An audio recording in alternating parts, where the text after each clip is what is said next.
Alors ce que je vais faire là dans un premier temps, c'est parler de la première partie de la question et puis je ferai la deuxième partie directement au laboratoire. Alors, dans un premier temps, il faut détecter le plus rapidement la surdité. Donc ça se fait maintenant de façon généralisée à l'hôpital dans le cas du dépistage néonatal. Et puis après, c'est surveiller l'enfant dans son acquisition du langage. Donc à l'école, très souvent, ça va être les enseignants qui vont se rendre compte qu'il y a une prononciation qui n'est pas parfaite ou alors que l'enfant répond pas très bien aux questions. Et puis les parents aussi, il faut que vous soyez vigilants en fonction des bruits. Si votre enfant se retourne fréquemment, il n'y a pas trop de problème. Si vous faites un bruit derrière et qu'il ne réagit pas, là, il y a un gros problème. Après, pour être concret, la prise en charge elle se fait dans la filière ORL, où on va faire une audiométrie, des audiométries comportementales. Avant ça, ça va être la partie électrophysiologique, donc ça c'est ce que je fais au CHU. Ça va être des potentiels évoqués essentiellement. Donc on met des petites électrodes qui font pas mal, puis on envoie des sons et on regarde l'activité du nerf auditif. Le but, ça va être essentiellement de diagnostiquer s'il y a une perte auditive et d'identifier le type de perte auditive pour après mettre en place le traitement adapté. Donc ça c'est le boulot des ORL, mais grosso modo, quand il y a une surdité qui est avérée, on va placer des appareils auditifs et voir la réaction de l'enfant au fur et à mesure du temps. Et puis si on s'aperçoit que même avec appareil ça fonctionne pas assez bien, on va passer plutôt à l'étape d'implant cochléaire. Et quand on place un implant cochléaire, c'est une technologie qui est pour le coup qui est dingue, puisqu'on sait pas encore le faire pour l'œil. Clairement, l'enfant il passe de surdité profonde à un enfant qui entend. Malgré tout, il faudra une prise en charge orthophonique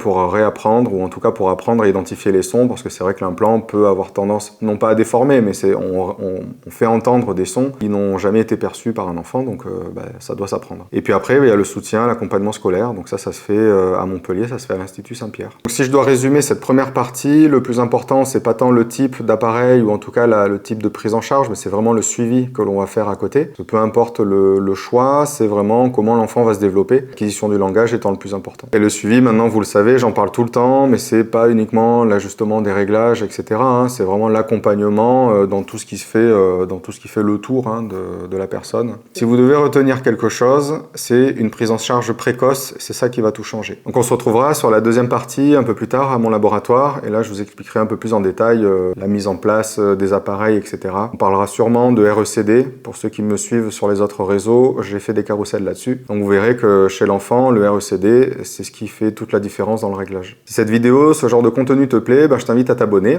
et puis je te dis à la prochaine.